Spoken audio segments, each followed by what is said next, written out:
Eli Rax, El Jefe, Mr. Glass Half Full, the revival.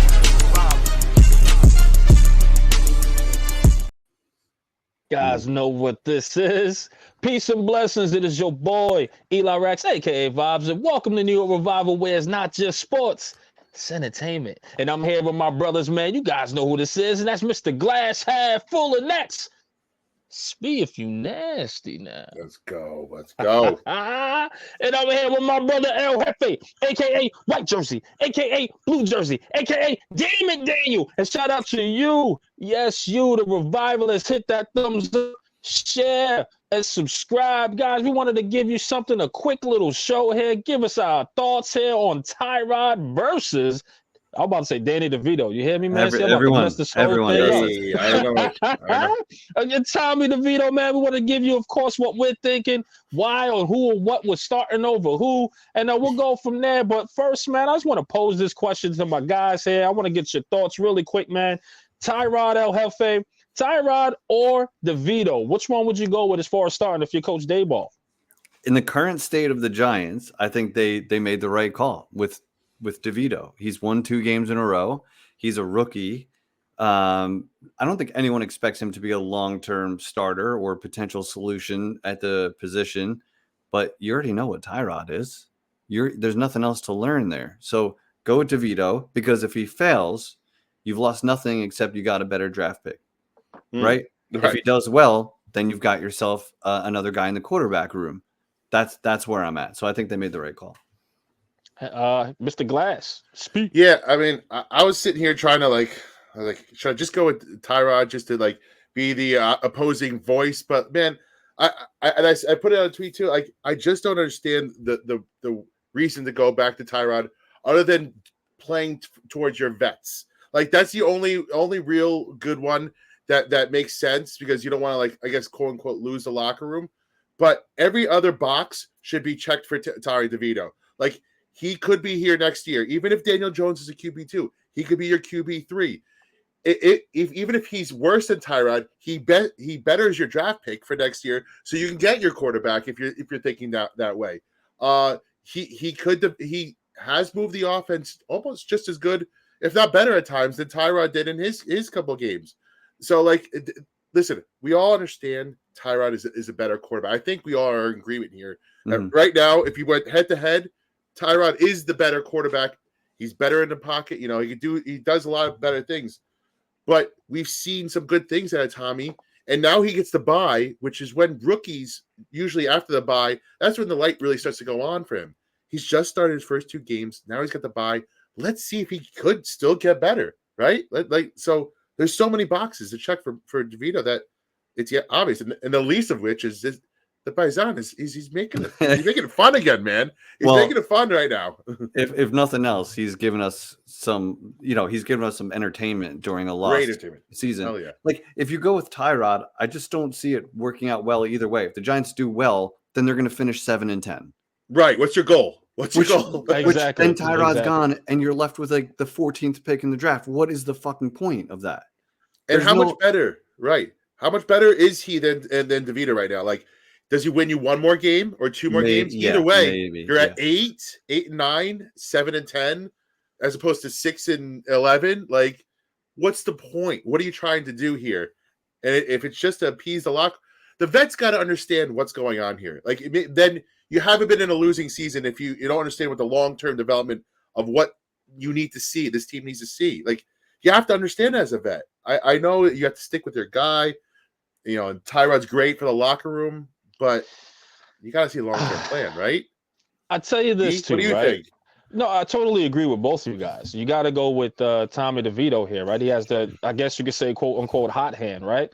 But also you got to think if there is one, right? Also, like you said, it's a good or bad thing. It improves your draft pick if he plays lousy. If he plays good, then you have a viable QB2. But let's make this clear, too. If he does play well and continues to play well, unfortunately, injuries happen in the NFL, right? They happen.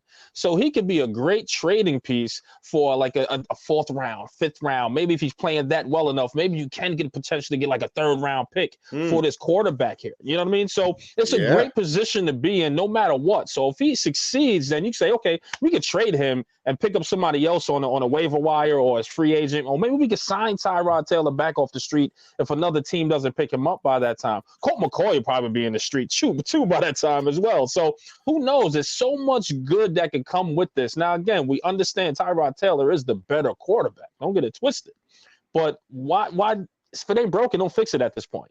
We already know what Tyrod Taylor is. He's a journeyman quarterback. Guy's injury prone, unfortunately, and this is something we're trying to break away from at this point. So gotta go with the Paisan, the passing Paisan here, period, hands down. But I got a question for you guys. Oh, yeah, go ahead. Before you get to that, if another issue is that like you're looking to develop a guy like Hyatt. Hyatt's coming off his best game of his career. Took my other point. Oh, shoot. Sorry, buddy. I'm sorry. Hey, Let's go. You gotta get it when it's hot. It was on the tip of my tongue. If that's what one of your pros for Tyrod, it worked for DeVito. It worked the best under DeVito. So you can't even use that against him either. So sorry, buddy. I'm sorry. No, you're good. You're good. Eli, go for it, buddy. I was about to say, Hef, you want to add to that a little bit, man? It's up to you, brother. Well, like when Tyrod came in after Daniel Jones, we're like, the offense looks better, right? Yeah. And it did. I don't care about how many points because there were drives that stalled on the one. Those were split. Like that doesn't take into account what the drive looked like or just the eye test, right? Just watching him in the pocket, be more decisive, scramble away from some things that would have been sacks if someone else was there. If either other quarterback was there, it's probably a sack. So there are plenty of things that Tyrod does better. But DeVito is coming off 2 wins. Like you said, he's got some momentum. Hyatt had his best game. That's like one of the most important things for the rest of the season is developing him. And like we were talking to Joe yesterday, he was like a lot of rookie receivers especially, that bye week is huge for them. Get to take a breath, right? It's been a wave of one week after another. And then they finally get to take a breath, take a step back and go for it. So you could potentially see a better version of DeVito and Hyatt coming out of the bye since they were operating as the ones, for the last 2 weeks. And what is he bad at? Like, what is DeVito bad at? Like, he's taking a lot of sacks, right? Because I think things are moving a little too fast. That's the most obvious, yeah. Like, he's not taking the obvious check down sometimes. What is something you could work on as a coach in 2 weeks when you find like that's something you could work on? Like, take the easy pass down. Like that's something you could beat into somebody over 2 weeks because like he's just looking for the long pass. And while we love it because there hasn't been a lot of long passes in Giants offense, we also want to move the ball too, like and get some easy first down. So if you can coach that into him, don't take the sack. Just look for look like a little bit intermediate now. Maybe he progresses there, and then it unlocks even something more. So I don't know. Let me say this too. I don't think he has any turnovers, right? And correct me if I'm wrong, guys. I don't think he has any interceptions, no fumbles. Does he? I don't know. Look that up real quick while we do this. Yeah. Go ahead. Keep you know going. what I mean? But for what I know so far, maybe he has maybe 1 or 0 interceptions at this point. So the kid can take the sack, sure, no problem. You want to keep the drives extended. But at the same time, in token, guys, he's holding on to that ball while we had a quarterback that coughs everything up every 5 seconds if he's hit. You know what I mean? So again, when you look at the eye test, the guy can move the offense a little bit. The guy can score. The guy can he's taking some sacks, but he's holding on to the ball and he's living to play another down at that point. You know what I mean? Instead of forcing something there. So yes, I get you. You want to coach him and do the check downs, but don't take that little bit of that away from him. You know what I mean? Let him go out there and see what he can do. And if he wants to throw it long and feel like he's going to take the hit, let him do his thing. You don't want to coach him too much because we're seeing Daniel Jones and how he's just coached up right now, unfortunately. But go ahead. I got you on his season stats so far. He's got 7 touchdowns, 3 interceptions, which I think it's because we've been 2 watching. 2 came in Vegas when he came in cold. 3 picks, but he has 21 rushes for 83 yards and a rushing touchdown too. That's good numbers. So he's getting that's a little still bit great of numbers. So he's not afraid to take the shot. He's shown like some nice touch on some passes, and I think the taking sacks is adjusting to this speed, which must be like holy shit compared to like what he's dealt with in his life, right? So if you could work on that over, I bet that's all they did for the last 2 weeks. Listen, if that's not there, boom, you're gone. You're doing something. You got to move on. You can't just sit there. But if the Packers are as good as they looked last week, I think they've won 4 or 5. They're coming in pretty damn hot right now. Yes. Then it won't matter who our quarterback is. So for every reason, go with DeVito because Tyrod's also coming back from a rib injury. Why are you going to force him into a situation that's not necessary? He'll be at the ready in case DeVito gets hurt or completely flops. You still have it. I think it's easier to go that direction than start Tyrod. If he gets hurt, then, I don't know. That just makes more sense. You're 100% right. And that's another thing we want to touch on. Like, you could, if DeVito looks overwhelmed against the Packers, and Packers are probably the best team he's going to, he played the Cowboys, but he had Washington and the Patriots after that. Like, so you could say he might have had a couple of cupcakes, which I disagree with. Patriots especially. Defense. Yeah. But some people are using that. So, but the Packers are now hot, like you said. He has to keep up with that offense. Let's see what he's got. If he bombs and he looks overwhelmed, you throw the vet right back in there. You throw Tyrod back in there, and you could even let him close out the season for that at that point. I don't even care. But don't take DeVito out now. Let's see what he's still got. Maybe let him go through a rough game, and then you could if he's looking overwhelmed, you start Tyrod the next game and go forward. You can pivot. He's the future. At the end of the day, Tommy DeVito is the future, right? Because Tyrod's on his last year of his contract, and he's an expensive backup. Part of the future, yeah. He's right. I'm not trying to say like he's the future as a franchise quarterback. Definitely not. But can we have a cheap alternative to QB2, QB3? Sure. Keep him here. You know what I mean? Why not? The kid showed that he could play. He could be a good backup. The guy's winning some games. Again, when your starting quarterback goes down, you want your backup to win those 2 to 3 games for you. You want them to. So he's proven that he can do that and carry the torch for when your quarterback does come back healthy. And if Daniel Jones is going to be the guy, he had one healthy season. He's injury prone as well. So you're going to need a guy like Tommy DeVito at the cheap because we're going to still try to build his offensive line and his roster around the quarterback everybody wants to keep anyway, or a good amount of people want to keep. And especially if we still get a rookie, you still want to build that offensive line and that offense for the next person, no matter who the quarterback is. But Tom DeVito's QB2 without a doubt. I mean, one person on X was like, yo, man, why we keep putting limitations on him? He could be a franchise quarterback. I'm like, you're done. Block. I have no time for that. Yeah. Hey, maybe he does. Maybe he does. It would be a shock to everybody. It would be a shock to everybody. Listen. The eye test don't lie, Speed. I know, but what I want to kind of make this comparison, and not in play style, but like, what if he's like a Gardner Minshew-ish kind of guy? That's hero. Like I got that teed up as my next I know. Yeah, like what if he is? Y'all really think he could be a Gardner Minshew type of quarterback?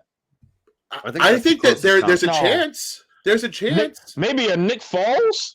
Maybe that's again same thing though. The premise is maybe he could start a couple games when your starter goes down and you don't lose too much. That's what I'm saying. A journeyman backup quarterback / starter if you need it. He might maybe be that guy. He's not that yet. But not a franchise quarterback. Hell no. No. I don't think it would take no, it's not there. It's not there. No, and Minshew is a backup who got is getting an opportunity right now. But that's all you could hope for in a backup quarterback. If someone gives you any kind of spark. Look how hard it is to find a starting quarterback, let alone a good backup. You know what I mean? So if you have a Gardner Minshew type who will take shots and give you a puncher's chance in any game, that's basically all you could hope for. Or a game manager like Tyrod who he'll protect the ball, he'll take his shots, so you need one or the other. But the quarterback situation in the NFL is horrendous this year. You're seeing no-name guys get starts all over. It seems like half the quarterbacks went down in the league. It's crazy. Yeah. I agree. Let me ask you this, man. Why not? Because this is a short show anyway, and I think it'll be freaking amazing. Forget about who's starting. Let's ask this question to the guys. Who's invited to the cookout? You got a guy, Chicken Palm, Tommy DeVito. Then you got well-dressed sharps, my God, Tyrod Taylor. So I'm going to ask Speed first, man. Who are you inviting to the cookout first? Who's going to bring the best dish, man? Why not? Let's have some fun with this here. Speed, what you got? Wow. Well, I'll tell you. This is a good one. Who's going to bring the best dish? It's got to be Tommy, because he's going to take it from his mom. It's going to be an easy thing. Let's go. Mommy's cooking up that food. He's just bringing it. He's going to claim it. He's like, it's going to be mine. I'm bringing it. But the Italian moms always set their sons up with a great food to go to their friend's house with, the parties, whatever. So but also because I'm a North Jersey guy. I got a little bit of bias towards my man Tommy D. I know the kind of people he is, the kind of how he rolls. So I'm gonna go with my man Tommy D. He seems like a party animal. Went to Bosco. I know a lot of people that went to Bosco. I know they fuck around over there. So I'm gonna go with my man Tommy D. What does that even mean? I know they fuck around over there. They can party. They can party. What if they can party? And what does that mean? I'm going with Tyrod. Party. I'm going with Tyrod. Ooh, okay. What you got? I was gonna say that DeVito's mom will be bringing the dish, which might seem like a good idea for a lot of people. But guess what? I can't eat cheese, and whatever he's bringing is going to be loaded with cheese. Let's go, right? Max. Yep. So give me Tyrod, who's going to be a sharp dressed man. He's going to walk into that party like, who's this guy? Who's this guy? Right? Steal your girl. He'll he will steal your girl. He's gonna bring some good food too. I'm going Tyrod all day. There. Yo, you want to know? I'm gonna be the tiebreaker here, man, because I'm gonna go with Tyrod. It's just something about the brothers. We got something about the brothers in it, yo, man. He gonna bring me that mac and cheese. He gonna bring me that fried chicken. He gonna bring me those collard greens. So I gotta go with my man Tyrod Taylor because plus he's gonna bring that swag, that style in there too. You know what I mean? So whether it's catered or something his mom or some aunties or his grandma made, you know what I mean? He's gonna get it catered and bring me that good stuff, and maybe with a side of cornbread, boss. All right? So I'm gonna go with my man Tyrod Taylor on that. But shout out to Tommy DeVito. That is the cookout. But guys, man, it's a 15-minute quick little show here. 16 minutes, man, we got going on. I like this. This was fun. We're going to hopefully do this for you guys a whole lot more along with our lives as well. And I just want to say shout out, man, to everybody that donated to Pest and his wife and all the cause. You guys were amazing. We raised a total of $1,000, man. We was able to send. That is huge, especially coming from a platform that is, I guess you could say relatively pretty small in number-wise. But, guys, the fact that you showed up in droves and supported, we thank you guys. And on behalf of my brothers, man, you guys know who they are. And I'm starting with Mr. Glass, half full of nuts. Spee if you nasty now. I was just watching him. I'm like, I gotta watch him this time. I gotta watch him. On behalf of my brother El Jefe, a.k.a. White Jersey, a.k.a. Blue Jersey, a.k.a. Damn it, Daniel. Maybe Damn it, Dable? Damn it, Dable. It's almost time. It's almost time for a Damn it, Dable. Let's see. Let's see. I like that. If he fires Wink, it's going to be Damn it, Dable. It might be time for a we might have to come back on here and talk a little bit. And of course, it's your boy Eli Rax, a.k.a. Vibes. Everybody, happy holidays. We'll see you way before then, of course, but we'll see you on the next one. Peace and blessings. See you at the cookout. Let's go. Eli Rax, El Jefe, Mr. Glass half full, the revival.